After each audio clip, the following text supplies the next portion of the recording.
The Week with Ben Ellis. This is Switch. And we're introducing something new to the show this week. It's where we're going to have a kind of a deep dive with the stories that we look at on the show. We're going to get a regular contributor every week onto the show. And for a start off, we're going to get one of our previous guests who joined us a few weeks ago on the show to talk about Excluded UK, you might remember, which we'll talk more about in just a minute. But it's Emma Kiernan who joins us on the line right now. Hi, Emma. Hi. How you doing? Okay, thanks. How are you, Ben? I'm good. I'm good. For those who remember, how's things with you? Yeah, doing okay. Still pretty much in the same situation, but just plodding on with it. Okay, and if I don't pry too much, everything okay with the baby and stuff? Yeah, fine, thank you. Okay, excellent. So, looking at the stories that we've got, there's a few of them to go through here. One that I don't know if this comes across as a bit shocking to some people, and I don't know, and I'll get your thoughts on it. It's the 200 asylum seekers who've managed to find their way into a Birmingham hotel. Yeah, that is pretty shocking. I think what's more shocking is that the council bosses weren't even told about it, so they couldn't properly prepare for them. I know that asylum seekers can't, they don't have any access to funds when they're here straight away, so they would have needed charities putting things in line, like, you know, providing food, toiletries, things like that, which nobody was ready for, really. They were just kind of dumped on the council, which is really unfair on them.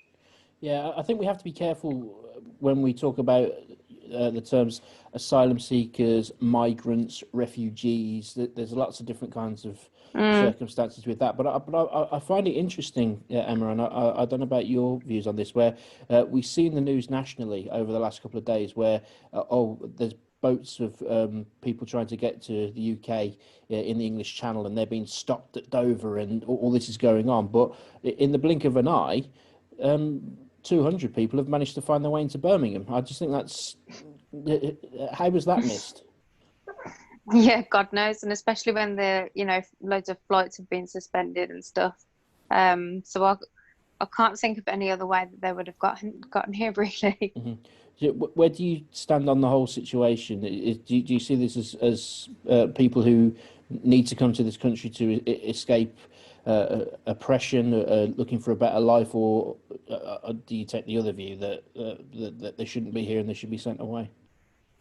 I don't think they should be sent away, but I think, like with everything in life, there's always people that are going to be genuine, and there's going to be people that are probably tagged onto that aren't genuine, that probably want to just get their foot in the door in the UK.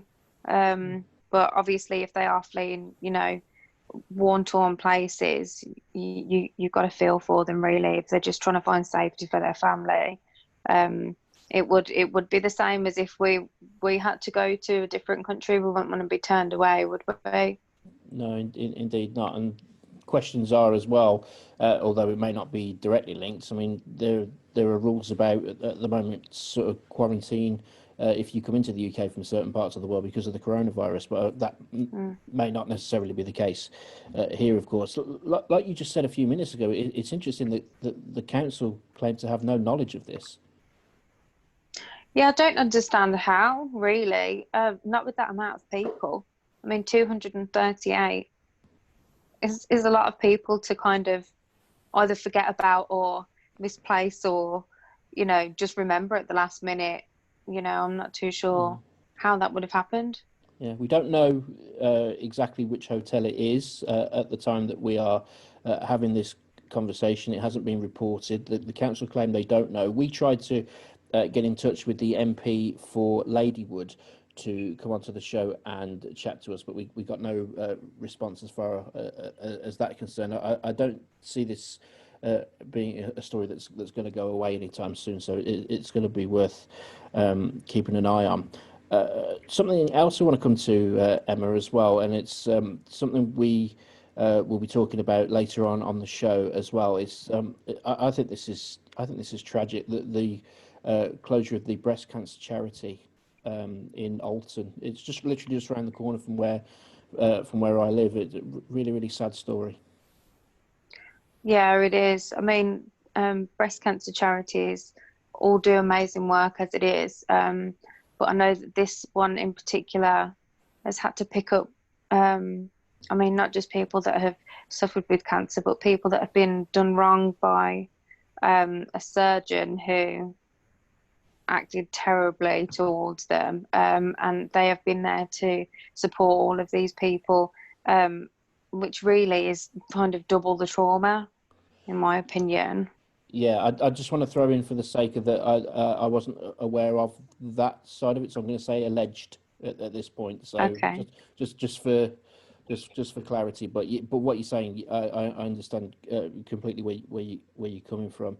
As I say, we are going to be talking with somebody from the charity on the show in the next few minutes, and what it says as well is it's the knock-on effect of coronavirus, isn't it? Because we on this show a couple of weeks ago we talked about that there are people who've got things like gambling addictions who aren't getting treated at the moment on the NHS because the focus is on the virus, and this is another example of that. And the problem is that the coronavirus may be around forever, but it may go away. We just don't know yet. But we know for sure things like breast cancer aren't going anywhere, and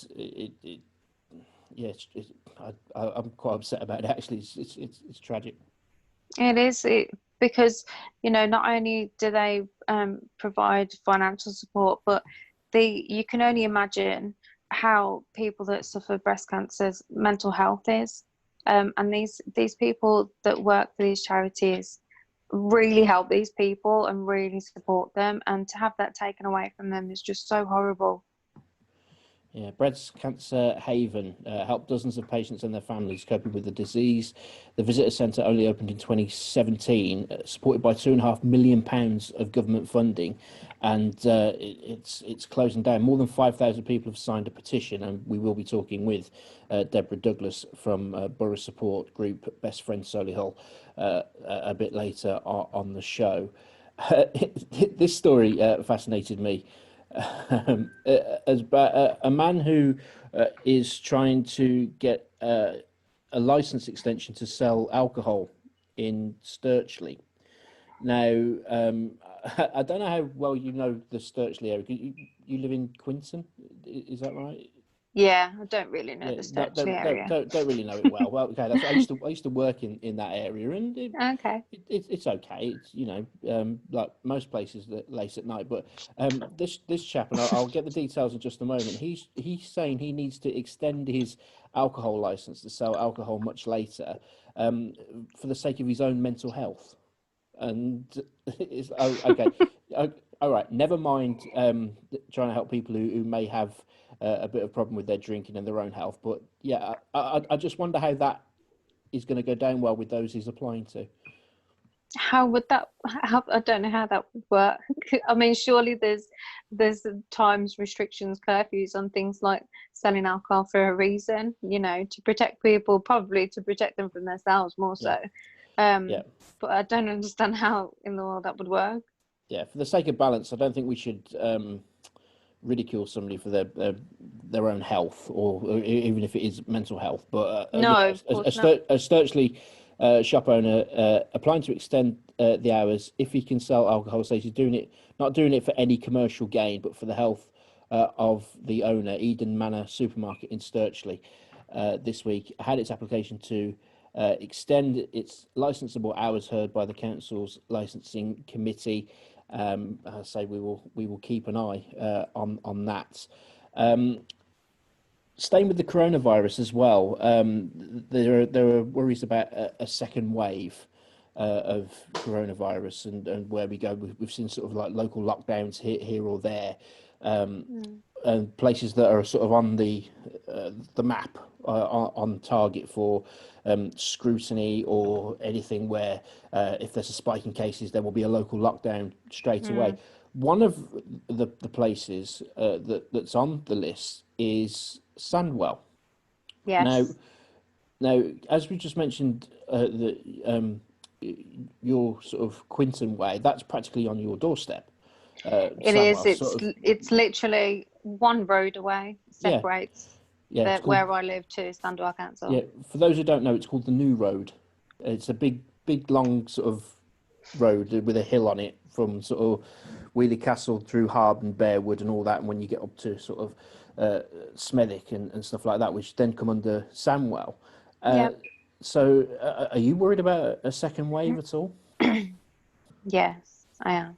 Yeah, Um, I mean, I've been shielding as much as I possibly can, but when I've had to pop up the road to the shop, you know, toting a mask, and people still continue to walk into you. People still continue to walk by you really, really closely without a mask.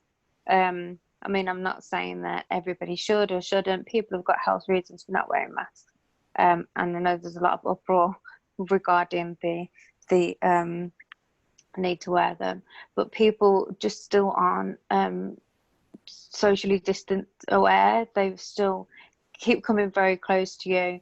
I'm seeing less and less the use of sanitizer as well on the entrance to shops, and I know that it's not down to the shops to police that, but it's everybody's individual responsibility too.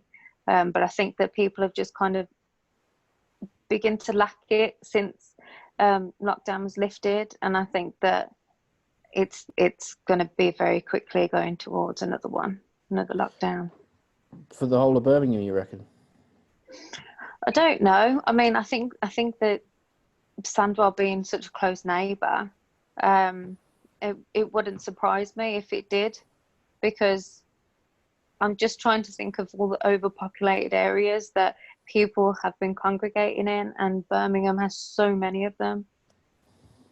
Yeah, indeed. Something else. What I've found doing this job, that a lot of stories always seem to come back to coronavirus, and there's another one in Solihull here.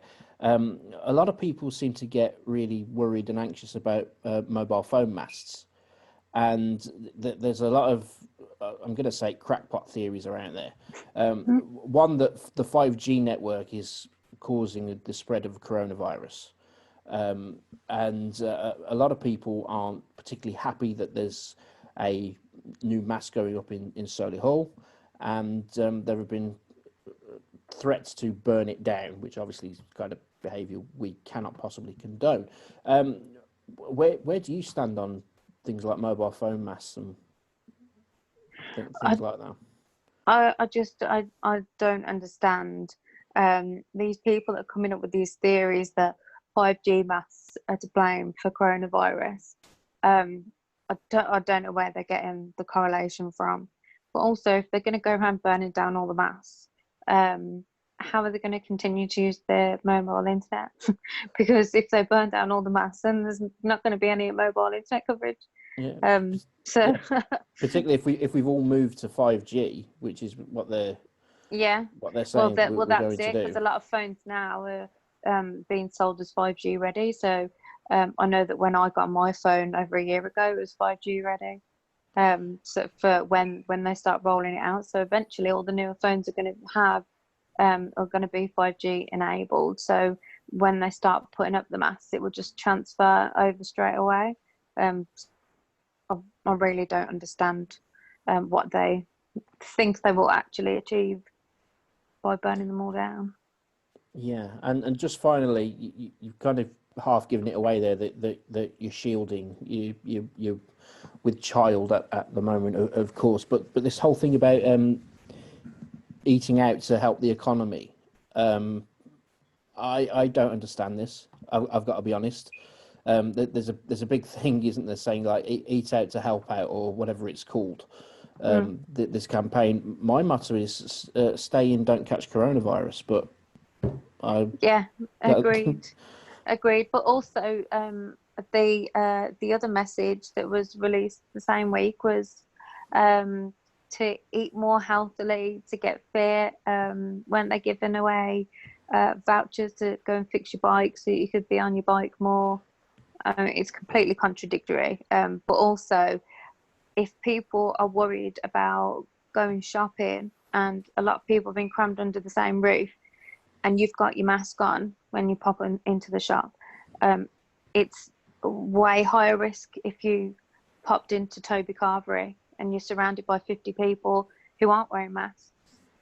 You're just sitting ducks, really.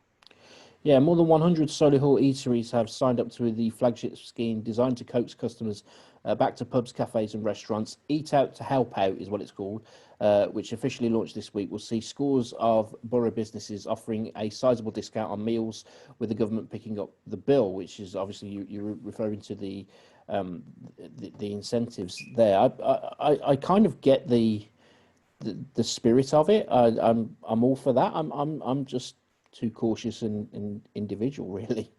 I think that if people are to remain cautious and responsible for themselves, it's definitely not a good idea to be, well, first it was gathering in the pubs, and now it's, you can go out to eat as normal. You're just surrounded by a lot of people under the same roof, and it's just gotten red flags all over it. Indeed. One last thing before I let you go.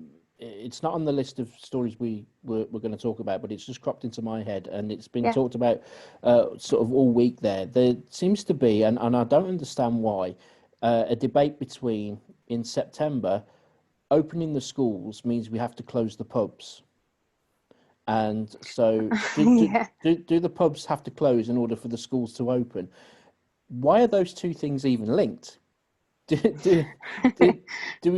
think that it's because people are fearing sending their kids back to school, because again it's a large crowd under one roof, and there's no way that you could put each child 2 meters apart in a classroom. It's just impossible. So everyone's going to be close together in a confined space, and I think that it's because there is so much debate about it. Are they going back? Aren't they going back? But the pubs are already open with the same premise that everybody's close together, everybody's under the same roof. So I think maybe that will be the correlation. So you've just put it in a way that kind of makes sense, but the way I was reading it was like, well, the pubs are open, all the parents must be mad drinkers, so we can't open the schools. If the schools stay closed, then the pubs can't open because the parents have got to stay home to look after the kids, and they can't go for a drink. I just didn't see where the debate came from. But anyway, we will leave it there. The reason we got you back on, we talked about Excluded UK on the show a few weeks ago, and then you told us you're taking up blogging. So I thought, well, here's a good opportunity to kind of get you involved on a regular basis on the show. How are you getting on with that? How's it going for you with the whole blogging? It's going good, actually. I spent the day at the Selly Oak skate park build. So a couple of the local guys have taken a plot of wasteland in Selly Oak, and they, off their own back, have gathered in loads of volunteers to build a skate park. And there was loads of people there today, all grafting away in the ridiculous heat that we had. And then as I left, there was still more people coming in, all chipping in to lend a hand, all mixed in cement. You had a couple of ladies over on a grass area planting loads of lavender, and I'm pretty sure there was some herbs there, and everyone was just getting cracking. And it's something that a lot of people in the area, they've all dived in to help build, because they really want a skate park there. They want somewhere that's communal. I think that there isn't enough of those places at the minute. So they're trying to create somewhere where, younger people can just gather and, spend their time and stay out of trouble. Indeed. And when you get to writing your blogs and you publish them, where might we find them? So I'll be sending them into the Birmingham Press. So if you Google Birmingham Press, or I'll be probably posting them on my Facebook page. I'll have to create a new one, I think, just for this specific thing. But yeah, I'll probably be posting the links on there. Well, when Emma Kiernan is a world-famous blogger from Birmingham, she was on this show, on this station, and we were there at the very beginning. So that will do for me. Emma, we'll get you back on the show in a few weeks' time. But for now, thank you very much for joining us. Thanks, Ben. For more great videos from the week, make sure you subscribe to our channel. It's down here somewhere. And don't forget, you can catch us on the radio every Sunday between 12 and 2 on FM across Birmingham, 107.5, on mobile, on DAB and online. We're made for Birmingham. This is Switch Radio.